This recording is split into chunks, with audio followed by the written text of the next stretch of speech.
In video 3, I want to go through some tips and pointers as to when is the best time to cash out from your bets, and also how to deal with matches that look as if they will be losing bets. Because obviously the main aim of using this Dutching technique is that we want to maximize profits and minimize loss. So although I've said that the easiest thing to do when you are beginning your Dutching technique career, then the easiest thing to do is to let matches run to the end. Make sure that you've used the selection criteria for matches precisely as it's defined in video 1, and you should be alright for the vast majority of your matches. But there will always come a time when a situation arises that is unexpected. That is the nature of football, and there's frankly nothing that you can do about it. So let me go on to the next slide. So as I've already said, the aim is to try to make a profit on every match. Now, for matches that are 0-0 at half time, you can either just let the bets run until the end of the match, because you've only got 45 minutes left, so the chances that there will be 4 goals or more is not very likely. If the teams have done basically nothing in the first half and have only managed to come away with 0-0, then you can probably safely assume that they're not suddenly going to get a rush of blood to their head and start scoring goals left, right and centre. That isn't 100% true. It does happen that you can suddenly get a flurry of goals over a space of 5 or 10 minutes, but it isn't likely.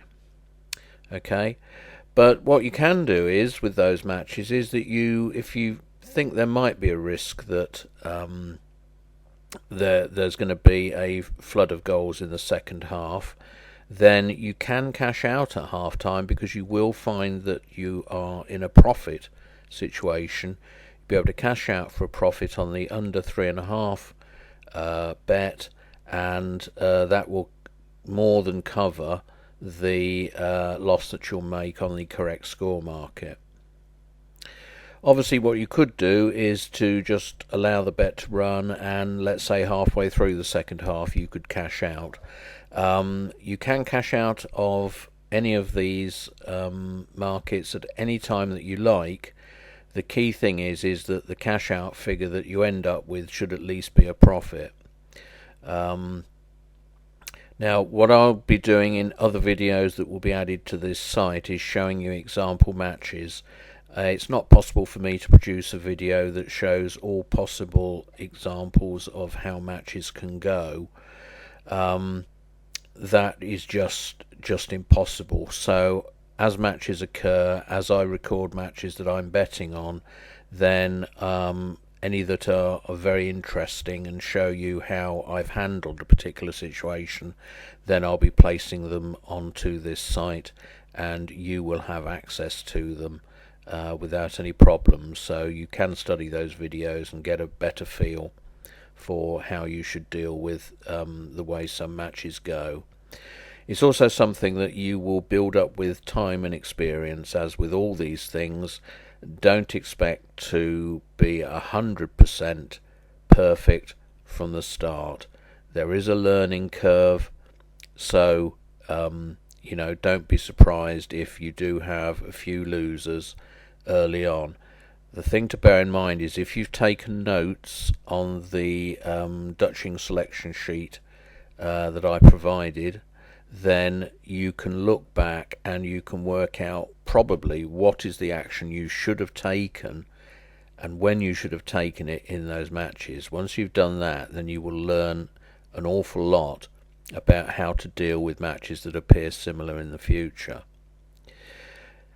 Now, the main concern that we have with this technique is those matches that have a score of 2-2, 1-3 or 3-1 in particular, and also 0-3 and 3-0, and there's still some time remaining before the end of the match. If you've reached those scores, certainly with 2-2, 1-3 and 3-1, it takes just one more goal for us to have a losing bet, because the score will go either 2-3, 3-2, or 1-4, 4-1, and those are scores that are not covered by this method, so you would lose your whole stake. 0-3 and 3-1, obviously it depends with the next goal as to where it is. If it goes 1-3 or 3-1, we're fine. If it goes 0-4 or 4-0, then obviously not fine. Once again, those are losing scores. Now, you have to decide, it depends when those scores occur in a match. Let me take you to a match that's actually just playing at the moment. So I'll go to Betfair, and in fact, well, it's actually already changed from where it was. So this match, for example, here, I mean, I'm not saying that this is a match that would have met the criteria that we have laid down for this method, but the point is that let's say we were betting on this match, we would have had one goal after 3 minutes, there'd been an equaliser at 13 minutes, there would then have followed two very quick goals, 14 minutes and 17 minutes, which would have made the score 3-1. Now, at this situation, I would certainly be saying, well, there's no point in waiting to the end, and as it turns out, absolutely correct. The home team has gone on and scored another goal. So I would, I mean, this is an unusual way of goals to be scored, and I can only assume that the home team was a far stronger team than the away team. That is why we steer clear of that sort of match. But at this, let's say that there was this gap, I would have been looking to have cashed out sometime after that goal was scored, where it went to 3-1. I would be looking to cash out. I might wait a few minutes to allow the markets to settle down, and to maybe allow a little bit of a recovery in either of the markets.